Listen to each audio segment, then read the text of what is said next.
I've been a fan of Ninjago since the show began in 2011, and in that time, I've collected a lot of minifigures. So that's where I got the idea of doing a video series where I cover every single Ninjago suit that was released. Starting off with the pilot suits, and these are very nostalgic to me. These outfits were used throughout the 4 pilot episodes and the first half of Season 1, also making a cameo in Season 4 by Kai. And these suits are very simple, but I love them so much. They're actually one of the few instances where we got the 1990s ninja mask, which is great because I think they're really nice looking, but we do get better later on. Our core 4 ninja do also have the same printing, just with their own elemental symbol, which is nice. It shows the unity between them all, but later on we get more unique designs for each character, and it's just kind of better. Although, even though I love these suits, I do have a small nitpick with them, basically being that the back has no prints on them, whereas in the show they had ropes along their back. It just would have been a nice detail to have in the figure. Although, we do weirdly get it later on with the pink Zane Avatar minifigure from Prime Empire, but I'll get to him another time. Most of the time people display these figures with their golden weapons, and while I don't display my minifigures with any weapons, I usually would tend to give them the standard weapons that we see them use in the pilot before they acquire the golden weapons. I do also get the benefit of hindsight, because we get the hair printing for these figures later on, but we didn't have them at the time. But because of that, I can still show you what they look like with their hair pieces. Thought it would also be a good time to bring up the kendo armor. These are variants that we got in the 2012 sets, but it's just the standard pilot suits with the additional pieces on them. Although these are exclusively from the first episode of Season 1. So I'm very surprised that we got all of them in a bulk of the 2012 sets. Although these are very fun variants to own. But later on in the movie we do get new kendo variants, and we get the black and white training suits. And I think they are just better overall, but these are still nice. Next up though, we actually have the original Wu, and this is also great. Wu does keep this design up through until Season 5.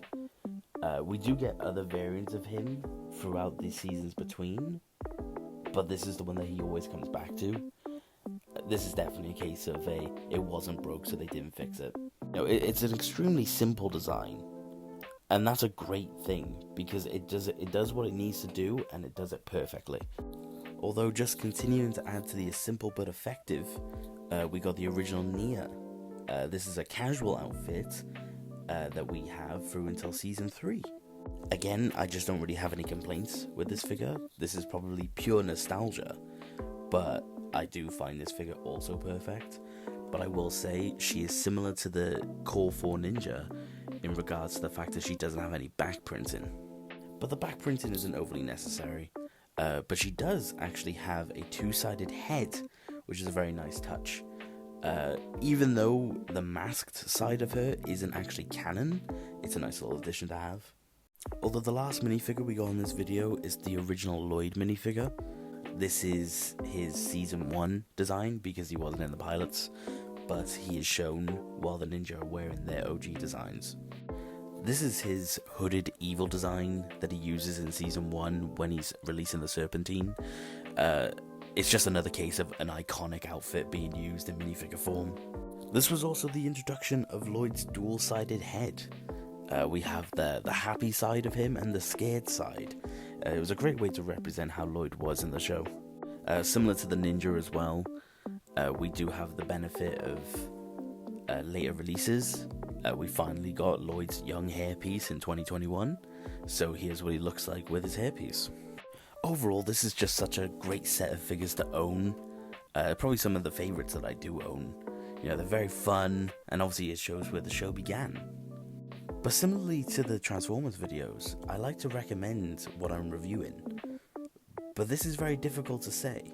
See, if you're like me and you're collecting all the suits, of course I recommend it. I'll have to recommend every single wave. But I'm thinking more towards the people who aren't. If you're just a casual fan of Ninjago and you want to own a selection of ninja suits, then yeah, I recommend this as well. You know, it's where the show started. It's a must-have if you're a fan. I wouldn't even consider these expensive either. I can't think of any of these minifigures actually having much of a price to them, which is good. They're very accessible, especially on sites like Bricklink. But yeah, thanks for watching. At least I covered all the main characters from the show.